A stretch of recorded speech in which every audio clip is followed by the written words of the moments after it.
What's going on YouTube? Going to quickly touch on a topic about rest periods. So I've been asked by a few people, how long do I rest between sets and how long should you rest between sets? And it's quite a kind of touchy subject. I don't really think many people are kind of based on it too much. So I'm going to give you my opinion. It's not necessarily 100% true, maybe correct, but it is my opinion. Now, if you watch my other video about progressive overload, about keeping that the main goal of progressive overloading your weights, getting better in the gym.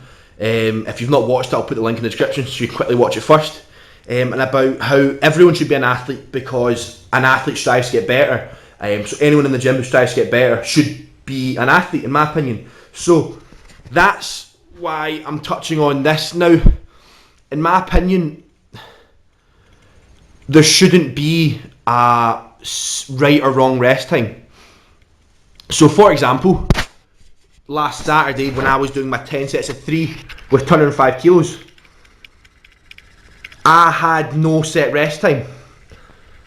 I went when I felt ready because at the end of the day, those 10 sets of 3 with 205 kilos would have been a massive personal best for me. So it wouldn't really make sense to then say rest 60 seconds and then go again. Because realistically, how recovered will you be within those 60 seconds? If you get what I'm saying. I mean, you might be. I mean, for example, if I felt totally recovered within 60 seconds, I'm going to go again. So for example, say I'm doing a smaller movement, for example, a bicep curl. Realistically, I'm only going to be resting between 60 and 90 seconds. Because I feel ready to go again, even if I'm still trying to hit a PB. Yeah, you hit PBs and everything, guys. Yeah?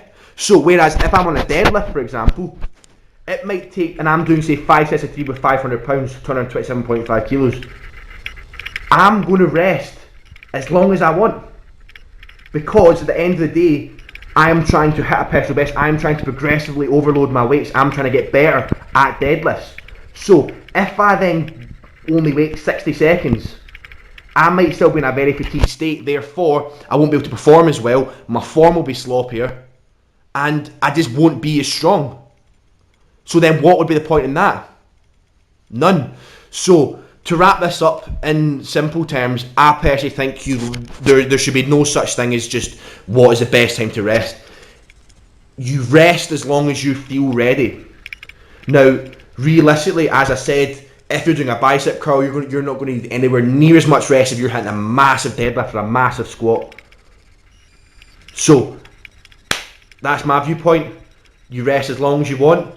Now, you can implement stuff. So you could implement rest periods. So say, for example, you were in a massive plateau on your bench press, and say you were repping out 100 kilos, so 220 pounds for 3 sets of 5.